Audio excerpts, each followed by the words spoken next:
You are tuned into Daily Top 10, where we bring to you the most trending news around the globe, brought to you by your favorite entertainment channel. At number 10, Inyanya postpones London show. Amidst the ongoing grief hovering around the entertainment space and in honor of Davido and Chioma, who are currently mourning the death of the 3-year-old son Ifeanyi Adeleke, Nigerian Afro-pop and R&B singer Inyanya has taken to his social media handle to announce the postponement of his London show that was originally slated for November 6, but has now been postponed to a later date in the month. He said, and I quote, "Dear friends, in the light of the tragic event that took place this week, which hits very close to home, I have taken the painful decision to push my London show, scheduled for the 6th of November 2022 to the 22nd of November 2022. All tickets purchased will be valid for the new date. I apologize for any inconvenience this may cause, but it doesn't feel right to celebrate." End of quote. Wizkid also postponed the release of his 5th studio album, More Love, Less Ego, originally slated for its release at midnight of November 3rd, to a date not yet disclosed. At number 9, Olusegun Obasanjo broke peace between Ethiopia and Tigray. Barely a week than formal peace talks mediated by the African Union (AU) began in the South African capital Pretoria, led by the head of the AU mediation team, Chief Olusegun Obasanjo, a Nigerian statesman and diplomat. The delegates from both sides of the Ethiopian and Tigray war have signed an agreement on a permanent cessation of hostilities. Disclosing details of the pleasant news at a recent event, Nigerian former President Olusegun Obasanjo, who brokered the deal, said, and I quote, "The two parties in the Ethiopian conflict have formally agreed to the cessation of hostilities as well as the systematic, orderly and smooth and coordinated disarmament. The new agreement will also include restoration of law and order, unhindered access to humanitarian supplies and protection of civilians." The peace deal between both parties is coming in 2 years into a war that started after a breakdown in relations between the Tigray People's Liberation Front, a guerrilla movement turned political party which dominated Ethiopia for 27 years, and Abiy, who was once part of the ruling coalition but whose appointment in 2018 ended the TPLF's dominance. The war took out the lives of thousands, displaced millions, and left hundreds of thousands facing famine and hunger. At number 8, MMA star Alexander Pisarev dies from food poisoning. Former Moscow champion in hand-to-hand combat and grappling, as well as the finalist in the mixed martial arts MMA European Championships, Alexander Pisarev has died from alleged food poisoning. The MMA star was discovered by his dad, who returned to his Pisarev's apartment in Moscow, only to discover that his son wasn't breathing. The Moscow Region Investigative Committee, in a statement released, said that an autopsy will be done as an investigation has been opened into the circumstances of his death. His last professional fight was in February 2020 when he lost to Maxim Usoyan from Russia. Боец из красного угла Александр Комиссаров, Челябинск. Боец из синего угла Максим Усоян, Екатеринбург. Готов? Готов? Первый раунд. Бой!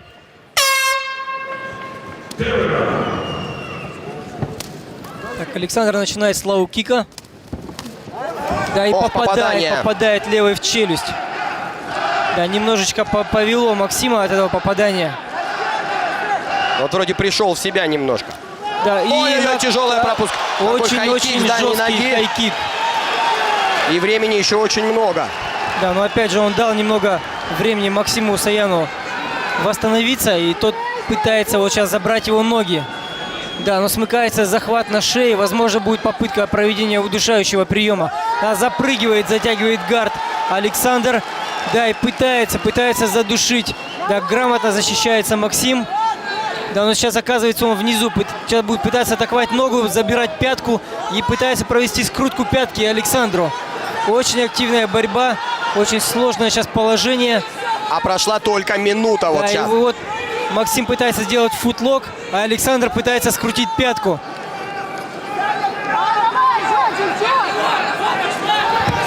Так, сдача. Сдача! Вот это драматичный какой поединок. Да, как хорошо Александр начал.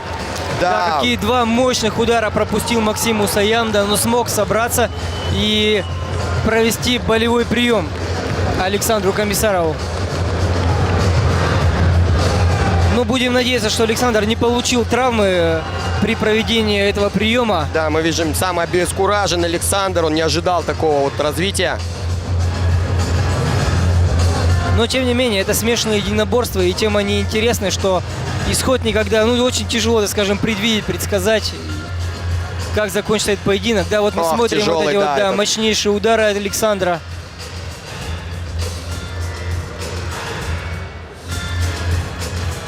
Да, и вот было видно, был прием, да, скрутка пятки, да, от Максима Усояна. Очень, на самом деле, опасный прием.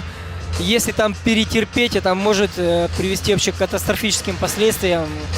Очень Соответственно, проблемно для колена, да, насколько я Да, знаю. поэтому Александр как бы сдался, ну и, скорее всего, он правильно сделал, то есть, чтобы Здоровье, сохранить, да, свое бойца здоровье. превыше всего.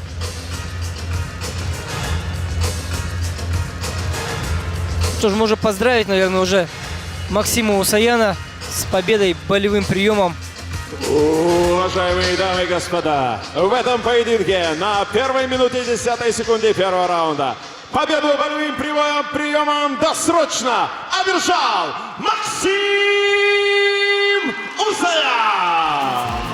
At number 7, Stormzy and Adidas partner for a better football experience. Following the irregular reports contained in the Football Association's annual report on the Football Leadership Diversity Code, 29-year-old British rapper, singer and songwriter Stormzy and popular athletic fashion brand Adidas have announced a partnership with 10 brands in launching Murky FC, a campaign that is committed to enhancing and protecting diverse representation of the football industry. Scheduled to commence operations in January 2023 with full participation of its partners to include the support of Manchester United, Fulham and Lad Bible, Murky FC is an initiative that will effect change in the football sector by addressing the lack of diversity off the pitch in football and providing access to a host of multi-year paid professional replacements and opportunities across the world of football.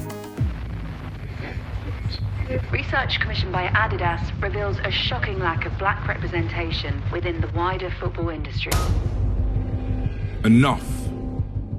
On the pitch, we do our thing, but off the pitch, it's like we don't exist.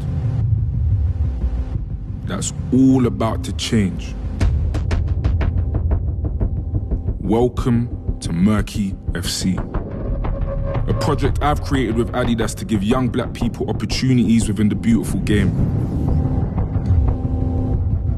The time is now. 11 industry partners creating the next generation of leaders.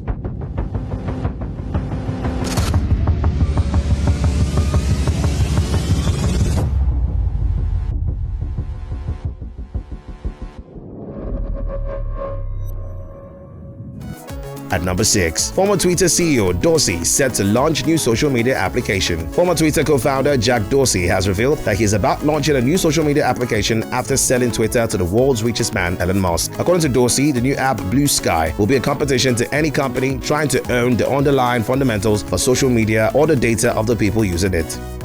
At number 5, popular TikTok stars sentenced to jail for defamation. The Kano State Magistrate Court has remanded Mubarak Mohammed and Nazifi Mohammed on allegations of conspiracy and defamation of character. This is coming in after the skitmakers created a content that allegedly questioned the character of the state's governor, Abdullahi Ganduje, as being a corrupt leader. Aminu Gambari, who is the presiding magistrate on the case, ordered the remand of the TikTokers in prison custody while the case was adjourned to November 6. At number 4, most Nigerians are emotionally bankrupt, says Pretty Mike. Popular Nigerian socialite and businessman Mike Nwogu, popularly known as Pretty Mike, recently took to his Instagram stories where he alleged that most Nigerians are emotionally bankrupt due to the number of bad news they get to consume on a daily basis, especially in recent times. The socialite, who is known for his highly dramatic and controversial entrance at events, said, and I quote, "I think I have succeeded another day holding my head up on this platform because the amount of sad things I have to read and watch, I'll have to say most Nigerians are emotionally bankrupt." End of quote.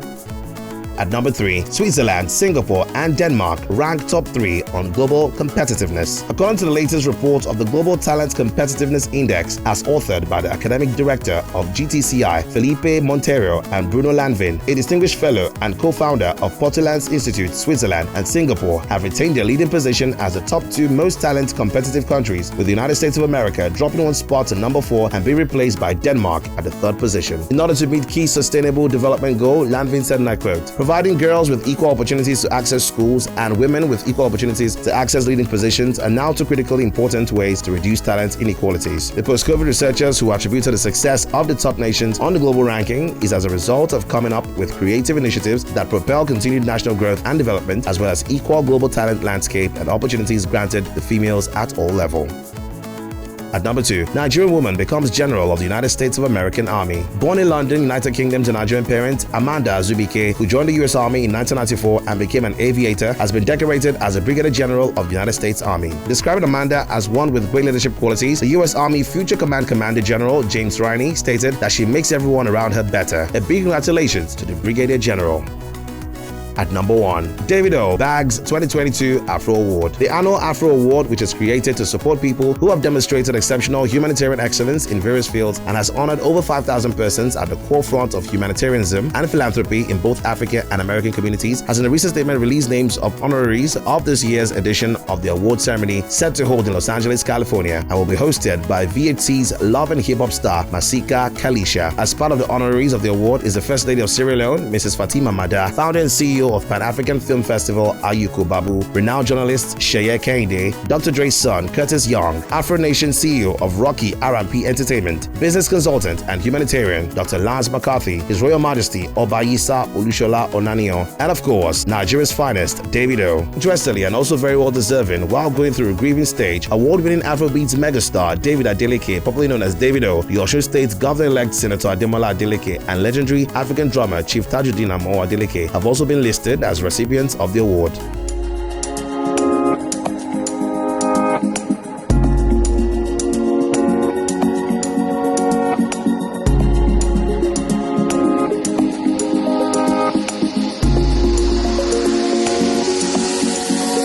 That's it on Daily Top 10 for today. For more updates and breaking news, kindly follow us on all our social media platforms. Thanks for staying tuned. Bye for now.